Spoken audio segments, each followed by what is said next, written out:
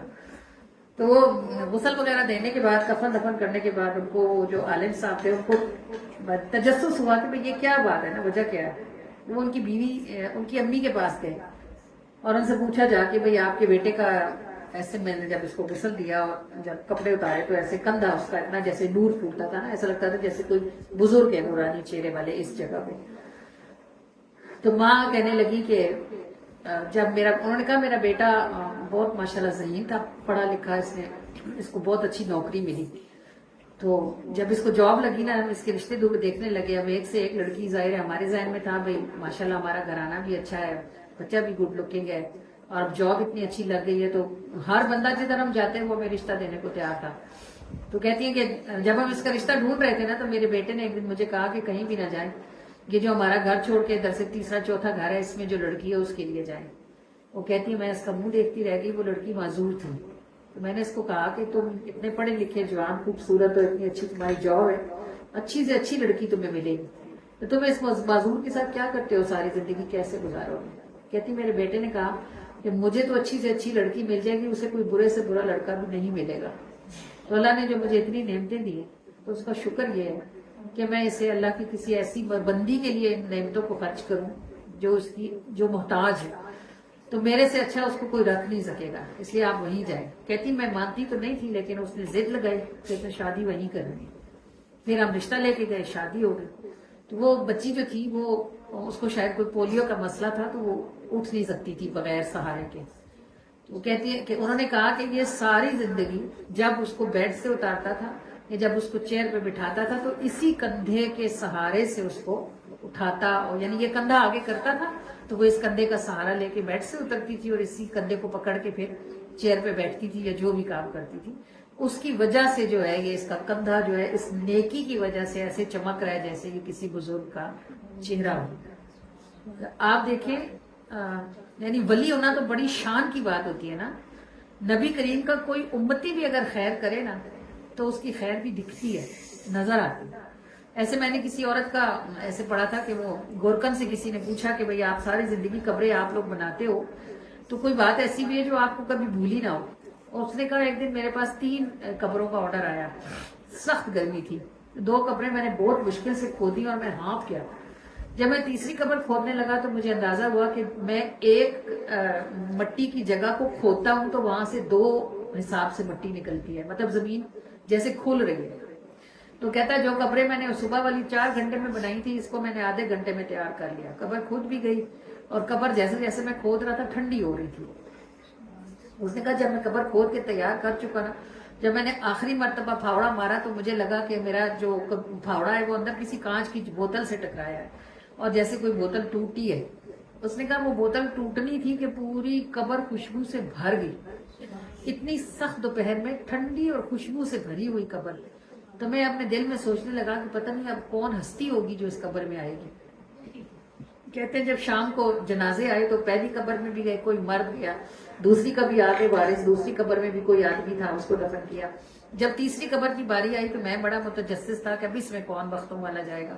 کہتا تیسری قبر کی باری آئی تو وہ ایک عورت کی قبر تھی, اس کے ایک عورت کی قبر تھی جس کے ساتھ چھوٹا سا ایک جنازہ تھا. تو وہ جب اس کو دفن کر کے چلے گئے تو میں نے کسی سے اتا پتا پوچھ لیا. میں پھر اس قبر والی عورت کے گھر گیا اور میں نے جا کے میں نے بھی گھر والوں سے پوچھا کہ اس کی قبر میں نے کچھ ایسا دیکھا کہ میں نے زندگی میں نہیں دیکھا, میں بوڑھا ہو گیا ہوں قبریں کھود کھود کے, تو بھئی اس عورت کا کیا عمل تھا. تو ان گھر والوں نے بتایا کہ اس کا جو شوہر تھا وہ 10 سال سے بستر پہ تھا اور اس نے اس کی خدمت میں کبھی چوں نہیں کی تھی, مطلب دن ہوتا یا رات ہوتی. تو یہ مطلب بالکل اس نے دن رات جیسے ایک کر کے جو ہے وہ اس کی خدمت کی تھی. تو بس وہ اس سے بہت زیادہ راضی تھا. تو وہ بھی میں نے جب اس بات کو سنا تو میں نے سوچا کہ ہم لوگ روتے رہتے ہیں کہ ہم مدینے جائیں, ہم مکے جائیں, ہم فلانا نیکی کریں, حج کر لیں. یہ حج اور عمرے تو ہمارے دروازوں پہ پڑے ہوتے ہیں مگر بس ہمیں اٹھانے کی توفیق نہیں ہوتی. ابھی ادھر جسیہ میں ایک خاتون فوت ہوئی ہیں, ابھی آج میرا خیال ان کو 4تھا یا 5واں دن ہے. میں تو ان کو پرسنلی جانتی نہیں تھی, ایسی میری جاننے والی میری ایک اسٹوڈنٹ تھی, اس کی ان کے گھر میں شادی ہوئی. تو ان کی بھی جس طرح وہ فوت ہوئی ہیں